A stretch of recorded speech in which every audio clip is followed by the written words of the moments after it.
Ono didol goblok. Percuma berilmu tapi tidak ada adab. Lebih mending jual es teh daripada jual agama. Orang yang dengan mudahnya menghina orang lain di muka umum, gak kenal padahal ya, itu sebenarnya perlu dikasihanin ya. Membela Miftah artinya menormalisasi budaya. Sebelah Miftah Maulana Habibur Rahman belakangan turut menjadi.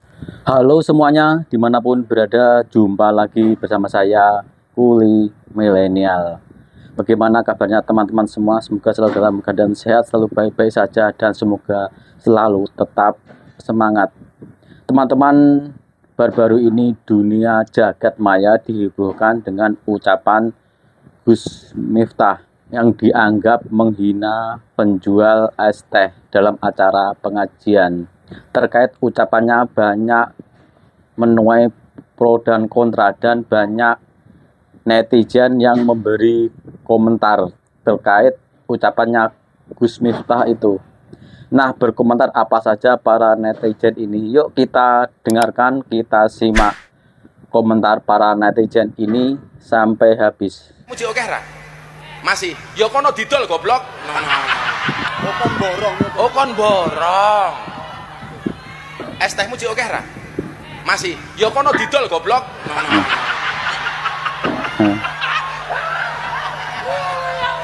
Ini Dolen dhisik, engko lak rong payu wis takdir. Jadi ana cerita tasawuf niku, ana bakul es karo bakul bakso niku jejer. Sing bakul es niku ndonga, ya Allah muga-muga hawane panas. Soale lak panas ngombe es rasane seger. Sing bakul bakso ndonga, ya Allah Gusti muga-muga udan adem. Soale adem-adem biasanya mangan bakso rasane enak. Kira-kira umpama dina niku adem, berarti dongane bakul es niku kira-kira diijabah apa mboten? Tetep wae diijabah dalam bentuk yang lain. Ese ra payu tapi awake sehat. Mulih ndelah bojone meteng. Niku lak ya nikmat. Kok ditinggal bakul es kok meteng? Kan banyak terjadi di mana-mana. Percuma berilmu tapi tidak ada adab. Lebih mending jual es teh daripada jual agama. Sosok tauladan, sosok panutan, seharusnya memberikan contoh yang berkenan di hadapan masyarakat. Bukannya menjatuhkan, bukannya memberikan perkataan ataupun pernyataan sekalipun bercandaan yang mengiris dan menyayat hati. Karena itu bukanlah cerminan seorang tokoh yang dikagumi, yang diikuti, dan yang ditauladani. Maka dari ini, pentingnya punya karakter yang beradab. Percuma pintar, percuma kaya, tetapi kalau tidak punya adab, itu sama sekali tidak ada artinya. Dari fenomena bapak penjual es teh yang dihina kemarin itu, kita sebenarnya bisa belajar beberapa hal. Ya, yang pertama, kalau kita dihina di muka umum, itu kita stay cool aja, nggak perlu reaktif, nggak perlu ditanggepin. Kenapa? Karena hinaan itu sebetulnya bukan untuk kita, melainkan untuk orang yang menghina kita dan orang-orang yang ikut menertawakan. Kedua, orang yang dengan mudahnya menghina orang lain di muka umum, nggak kenal padahal ya, itu sebenarnya perlu dikasihanin ya, gitu. Kita perlu empati. Sebenarnya orang ini kenapa?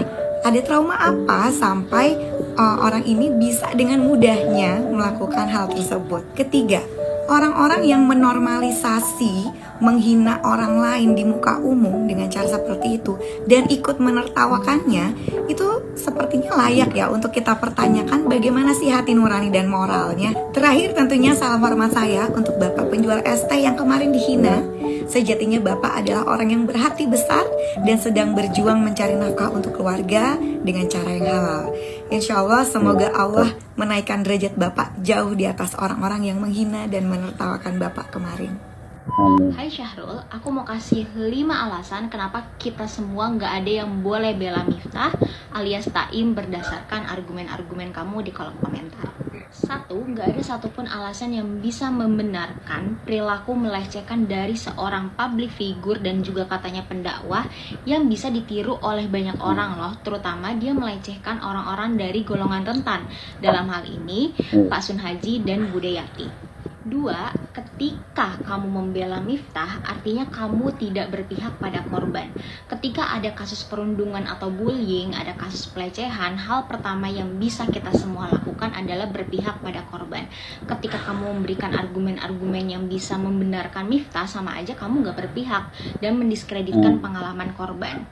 Apalagi ketika pelakunya itu nggak merasa bersalah. Kenapa aku bisa bilang Miftah nggak merasa bersalah? Kamu bisa cari video ini, salah satu video yang bagus dari psikiater. Kenapa permintaan maafnya Miftah ke Pak Sun Haji itu terlihat tidak tulus dan intimidatif. Ini penjelasan yang bagus banget. Kamu bisa cek di akun aku, udah aku repost juga videonya. Dan menurut aku, dengan dia tidak meminta maaf secara benar, artinya dia tidak menyesali kesalahannya. 3. Membela Miftah artinya menormalisasi budaya bercanda yang mengandung unsur penghinaan dan pelecehan seksual. Untuk para perempuan yang sering banget jadi objek bercandaan-bercandaan jorok, atau misalnya semua orang yang pernah jadi korban bullying pasti paham kalau bercandaan-bercandaan yang kasar, menghina, dan mengandung pelecehan seksual ini tuh udah mengakar lama. Dan bisa kita lihat di videonya Miftah kalau semua orang yang hadir di sana tuh tertawa dengan keras. Artinya apa? Artinya banyak orang yang menganggap itu lucu dan normal. Harusnya kasus ini dijadikan momentum untuk kita semua bersuara tentang bercandaan-bercandaan jorok, menghina dan melecehkan ini tuh harusnya gak ada dan gak dinormalisasi. Itu semua gak lucu. 4. Miftah adalah orang yang digaji dengan uang rakyat. Artinya ada uang Pak Sun Haji, ada uang Budayati, ada uang pajak kita semua yang dipakai untuk ngegaji si Miftah. Harusnya seorang public figure yang digaji oleh uang rakyat itu adalah orang yang gak akan merasa dirinya lebih tinggi atau lebih mulia dibanding orang yang gaji dia. Dan lagi, seharusnya public figure seperti dia udah gak boleh lagi dikasih panggung. Sayangnya masih ada orang-orang yang ngebela dan kasih panggung, kayak ini contohnya. 5. Miftah sudah melakukan penghinaan dan pelecehan di depan publik di atas panggung itu berulang kali. Artinya itu udah jadi watak dan kebiasaan. Dan artinya Miftah gak pernah sama sekali merasa bersalah melakukan hal itu karena menurut dia itu cuma bercanda. Sebagai penyintas kekerasan anak dan perempuan, aku pastinya nggak akan berhenti bersuara, terutama untuk nge-call out orang-orang seperti Miftah yang membuat budaya pelecehan dengan alasan bercanda itu sesuatu yang dinormalisasi. Woi, es tehmu masih ada nggak? Masih. Ya dijual goblok, ya dijual dulu. Kalau nggak laku berarti itu takdir. Nggak lucu anjing. Lo yang ketawa-tawa juga pada goblok. Orang kayak gitu masih aja ditonton, masih aja dianut, masih aja diikutin. Siapa yang ngajarin manggil Gus? Adabnya aja gak ada. Gue dulu juga pernah jualan es cincau. Zaman gue kuliah ya, cari lebihan. Awal-awal gue pernah ngerasain dalam satu hari jualan gak ada yang laku sama sekali es cincau gue. Itu gue sampai ngumpet, cuman buat ngeliat air mata gue yang jatuh. Setiap hari gue buka dari pagi, jam 9 pagi, kalau sampai siang belum ada yang laku. Pasti air mata gue jatuh. Pasti gue ngumpet dulu di pojokan. Jadi gue tahu banget perasaan bapaknya itu yang nanggul es teh manis dan aqua di kepalanya itu. Daripada lo hina mending lo boros lo anjing. Kalau lu bercandain orang, tapi orang yang lagi lu bercandain tuh gak ketawa, itu namanya bukan candaan, tapi hinaan. Jadi please bedain gitu. Masa udah gede gitu doang gak bisa ngebedain sih? Jadi orang tuh baiknya mikir 2 kali sebelum bertindak, bercermin sebelum berucap kata. Jangan apa-apa lu tuh main hina, main hujat, tanpa lu mikirin perasaan orang atau dampak ke depannya. Kayak kalau misalkan dibalik deh posisinya, emang lu mau digituin? Kalau lu gak mau ya jangan gituin orang. Simple. Jangan lu tuh udah berbuat, terus lu tuh sembunyi dibalik kata-kata template. Sorry ya canda. Enak banget ya orang habis nyakitin hati orang, habis jahatin orang, terus minta maafnya sambil cengengesan gitu kan. Kocak banget emang kelakuan orang minus. Jangan sampai nih orang yang habis lu sakitin hatinya, habis lu jahatin itu kagak ngebales, tapi malah ngadu ke Tuhan. Udah itu mah hati-hati, lu kelar hidup lu. DWS kalau kata gue mah. Anehnya Ustadz yang duduk di sebelah Gus Miftah tertawa terbahak seakan itu hanya candaan. Sosok pria berjas hitam yang terekam duduk di sebelah Miftah Maulana Habibur Rahman belakangan turut menjadi sorotan. Sosok pria tersebut puas saat Miftah mengolok-olok penjual es teh bernama Sun Haji. Banyak yang penasaran dengan sosok pria tersebut. Kini sosok pria yang duduk di sebelah Miftah dan tertawa puas saat penjual es teh dihina tersebut dikuliti netizen. Ia adalah Usman Ali Salman. Usman Ali Salman bukanlah sosok sembarangan. Ia merupakan pengasuh sekaligus pimpinan Pondok Pesantren API Al-Huda, Nepak, Magelang. Usman Ali Salman lahir pada 5 Juli 1974. Tak butuh waktu lama bagi netizen untuk mengetahui sosok pria yang tertawa puas saat Miftah mengolok-olok penjual es teh. Netizen juga dengan cepat mengetahui akun Instagram Ponpes yang dipimpin oleh Usman Ali Salman. Mereka menganggap tak sepantasnya pimpinan Pondok Pesantren tertawa saat melihat seseorang sedang direndahkan di depan banyak orang. Sebelumnya Miftah Maulana Habibur Rahman menjadi sorotan selesai dirinya diduga menghina penjual es teh. Adapun peristiwa ini terjadi di lapangan Suparji, Mungkit, Magelang, 20 November 2024 ketika Miftah mengisi acara pengajian yang digelar oleh calon Bupati Magelang Sudaryanto Trijaya. Momen pengajian tersebut dimanfaatkan Sun Haji untuk mengais rezeki dengan berjualan es teh. Bukannya memberi contoh yang baik kepada masyarakat, Miftah malah menunjukkan candaan yang berujung dirinya kini ditegur oleh istana. Mulanya Miftah bertanya apakah es teh yang dijual Sun Haji masih ada. Kemudian ia melontarkan kalimat yang kurang pantas. Ucapan tersebut pun langsung disahuti oleh gelak tawa oleh para hadirin di lokasi. Miftah kemudian langsung melanjutkan guyonan tersebut. Adapun Sun Haji kala itu hanya terdiam dan hanya membalas dengan memberikan senyuman.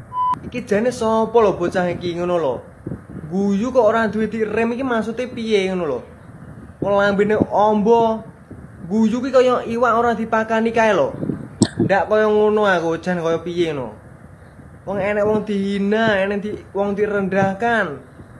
Sakit lho atine sing penjual es kuwi malah guyu cekikian ki maksude piye lek? Maksudmu piye lek? Kaya ngono aku. Lambemu nek guyu ki mbok yo ditutup ngene lah, guyu ki hihihi ngono ae. Ndak usah lambemu mangap-mangap nang ha ndak pantes ngono kuwi. Ndak pantes ngene ae tutup ngono. Rame malah guyu kaya ngono.